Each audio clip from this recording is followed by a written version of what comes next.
tarde a todos. Boa tarde. Vou tentar ser bastante breve aqui na minha exposição, até porque a minha questão é muito menos polêmica do que os outros temas que me antecederam.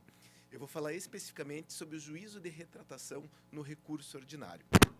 E o juízo de retratação no recurso ordinário é uma exceção ao princípio da inalterabilidade da sentença. Depois de proferida a sentença por um determinado juiz, só poderá haver a alteração desta sentença se houver embargos de declaração, ou o juiz poderá praticar outros atos, mas todos os atos referentes ao encaminhamento de eventual recurso à instância ad quem. Então, o juízo de retratação é uma possibilidade, uma faculdade do juiz em alterar a sua própria decisão. E ela pode ocorrer ex officio em determinadas situações. E as fatispécies estão todas previstas aí no novo Código de Processo Civil e que eu acredito que são de perfeita aplicação no direito processual do trabalho. Não obstante, né, a gente não se depare constantemente com essas fatispécies no dia a dia do foro trabalhista. Quais são as hipóteses? Indeferimento liminar da petição inicial, improcedência liminar do pedido e julgamento sem resolução do mérito. Vou falar aqui rapidamente, né? Vou tentar apressar aqui a minha fala, para a gente só verificar algumas características de cada um destes incidentes. No primeiro item, me perdoem, mas faltou lá indeferimento inicial da petição inicial. Indeferimento liminar da petição inicial. Leia-se indeferimento liminar da petição inicial. Muito bem. Aí nós temos o artigo 331, que fala do indeferimento da petição inicial, e vamos ver ali só o caput, que diz o seguinte, que indeferida a petição inicial, o autor poderá apelar facultando ao juiz, sendo facultado ao juiz, no prazo de 5 dias, retratar-se. Muito bem. Essa figura aí do indeferimento da petição inicial, o indeferimento liminar da petição inicial, é uma raridade no direito processual do trabalho. Por quê? Porque, via de regra, o juiz só toma contato com a petição inicial no momento da audiência. No entanto, a gente verifica que tem crescido uma análise prévia, tem crescido o hábito, tem a prática de se verificar a petição inicial pelo juiz, de verificação da petição inicial pelo juiz antes da designação da audiência, para melhor adequação da pauta, para verificar se existe algum pedido de tutela de urgência, enfim. Então, a gente observa que hoje os juízes começam a ter um contato maior com a petição inicial antes da audiência. Evidentemente que se o juiz verificar que existe um vício, ele pode indeferir a petição inicial. Só que o indeferimento da petição inicial no processo de trabalho é exceção. Existe até aí um princípio, né, do princípio do não indeferimento da petição inicial, o princípio da não inépcia da petição inicial. Então, a gente observa que o juiz do trabalho sempre tenta aproveitar ao máximo a peça de ingresso. E, inclusive, né, ele só irá extinguir a petição inicial sem resolução do mérito, através do seu indeferimento, mediante uma determinação de saneamento desse vício. Somente se esse vício não for saneado é que daí o juiz irá extinguir o processo através do indeferimento da petição inicial. E observem que, neste caso aqui, nessa fatispécie, nós estamos tratando de uma relação linear processual. Não é aquela clássica triangulação entre juiz, reclamante e reclamado, né? O indeferimento da petição inicial a que eu me refiro aqui é um indeferimento liminar, antes da notificação do reclamado, antes da citação do réu. E isso, como eu disse, se trata de uma raridade. Por quê? Por conta da necessidade do juiz aproveitar ao máximo a petição inicial. Inclusive, nós temos a súmula 263 do TST, que trata dessa questão, e ela já está adaptada aí ao Código de Processo Civil. Tá? Então, ela diz o seguinte, né, que a necessidade de, antes do juiz extinguir a petição inicial, indeferir a petição inicial, ele deve determinar o seu saneamento. Somente se isso não for realizado, é que isto poderá acontecer. E observem aí que a súmula ela já está adequada, inclusive quanto ao prazo. No CPC anterior, que eu denomino aí do CPC do meu tempo, o prazo para regularização, né, para a emenda da petição inicial era de 10 dias e agora é de 15 dias.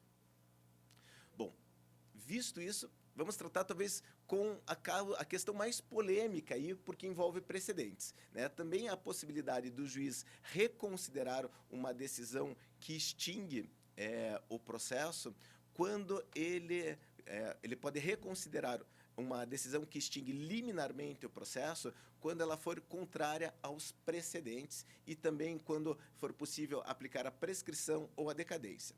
Falar da prescrição aqui, a gente sabe aí que existe bastante polêmica a declaração da prescrição de ofício no direito processual do trabalho por conta dos princípios protetivos do direito do trabalho, né? A decadência, né, ela pode ser aplicada de ofício. Então, nessas decisões que declaram eventualmente a prescrição ou a decadência, há possibilidade de se recorrer e o juiz retratar acerca daquela decisão. Mas vamos trabalhar aqui com os precedentes, que são o mais interessante aí do artigo e realmente representam uma novidade para o direito processual do trabalho.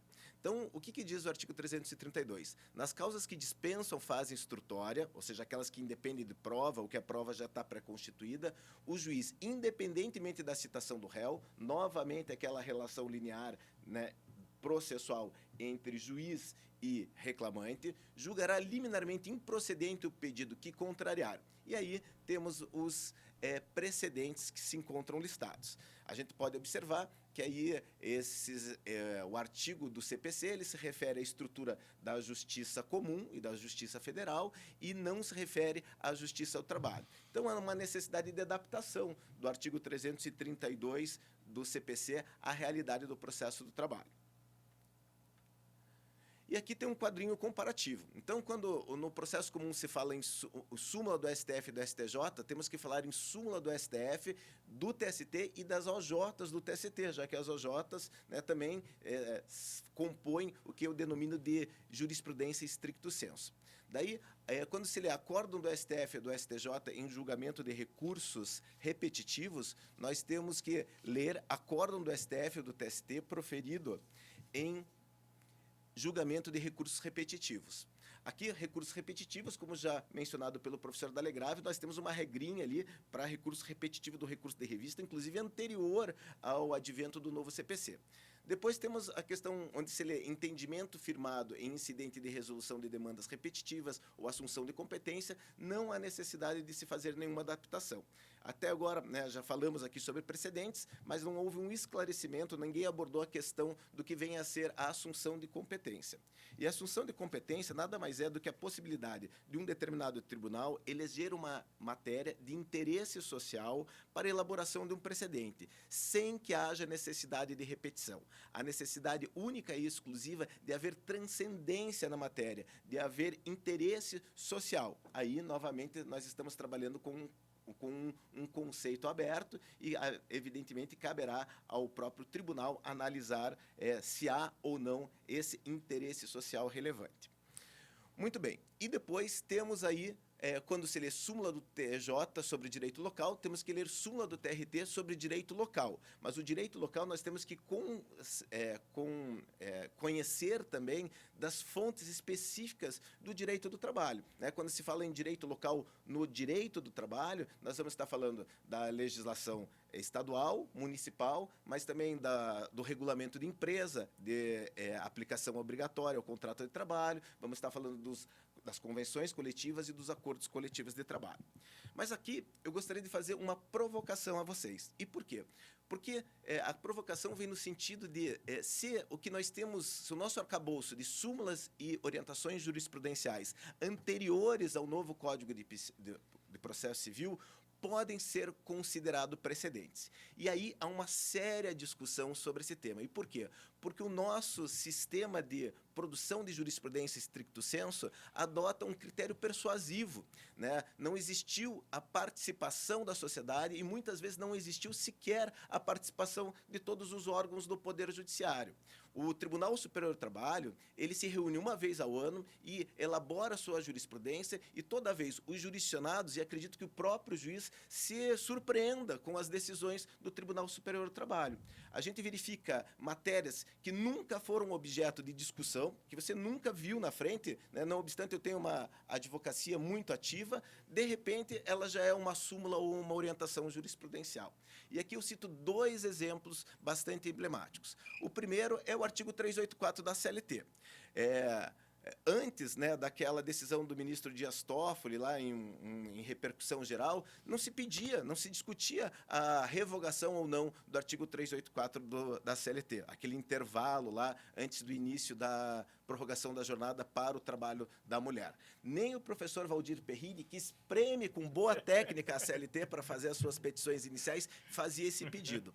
E a outra situação é uma que me surpreende muito, é a orientação 394, que fala lá do bis in idem, das diferenças do repouso semanal nas demais parcelas de natureza salarial. Eu, em 25 anos de advocacia, nunca havia falado que havia bis in idem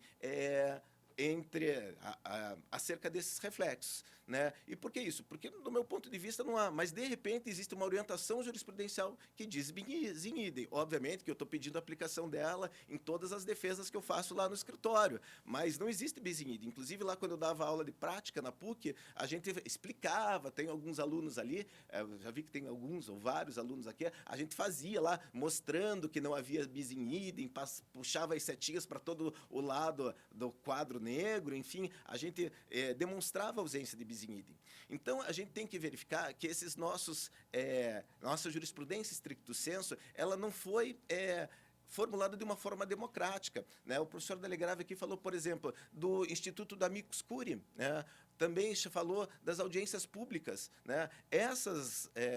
A maior parte da nossa jurisprudência stricto sensu certamente não observou esses elementos democráticos e elas não se encontram conforme o novo Código de Processo Civil. E, inclusive, né, na semana passada eu estive lá com a doutora Lorena no 2º Fórum Nacional de Processo do Trabalho. Um dos enunciados que foi aprovado foi o seguinte, né?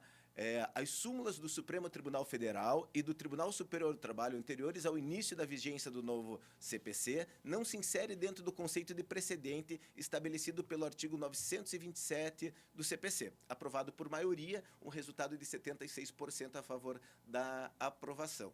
Então, a gente vê aqui que essa discussão ela vai existir. Se esses precedentes anteriores, né, chamando aqui de precedentes entre aspas, realmente são precedentes. Tá? Então, aí, vamos discutir se haverá aí realmente uma discussão obrigatória ou não. E é evidente ali, quando se fala em súmula do STF, não se está se falando da súmula vinculante. E aí, caríssimos, partindo já para o final, né, aí nós temos a questão referente à terceira hipótese, que é o juiz não resolverá o mérito da causa, né, melhor dizendo, desculpe.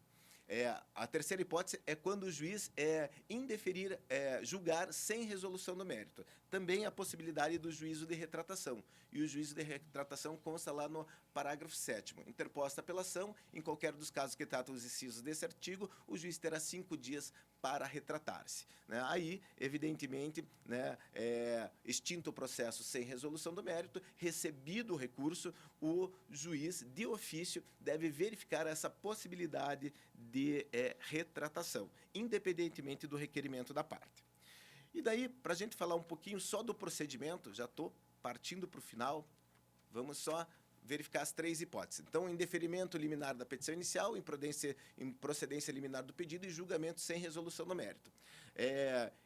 Quais são os requisitos para ser possível essa retratação do juiz que proferiu qualquer uma dessas decisões? A primeira delas é existir o recurso, né? Um recurso impugnando aquela decisão. A segunda é que esse recurso seja conhecido. Tá? Se o recurso for conhecido, haverá essa possibilidade de retratação. Só um minutinho que eu estou um pouquinho perdido aqui. Tá.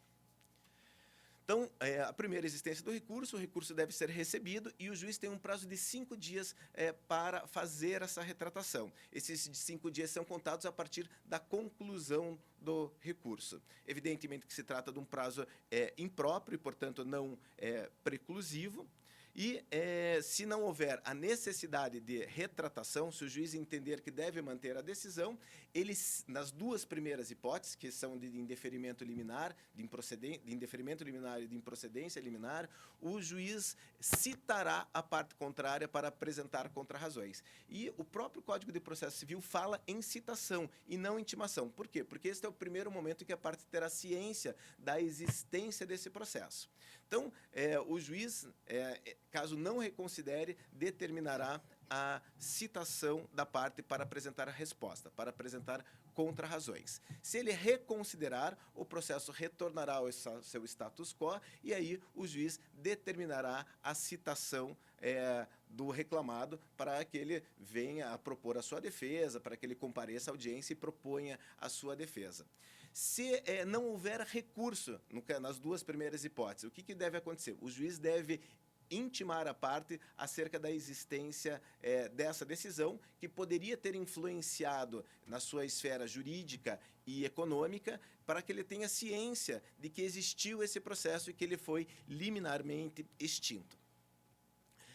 E em relação ao julgamento do mérito, né, se o juiz reconsiderar, o processo retornará ao seu status quo também, evidentemente, e ele retornar ao status quo e o seu prosseguimento dependerá do estado em que ele foi encerrado, né? No julgamento sem resolução do mérito, a relação já é triangular, né? Já é entre Estado, juiz, reclamante e reclamado. E, nesse caso, a parte certamente já tem conhecimento do processo e certamente já foi até mesmo intimada do julgamento sem resolução do mérito.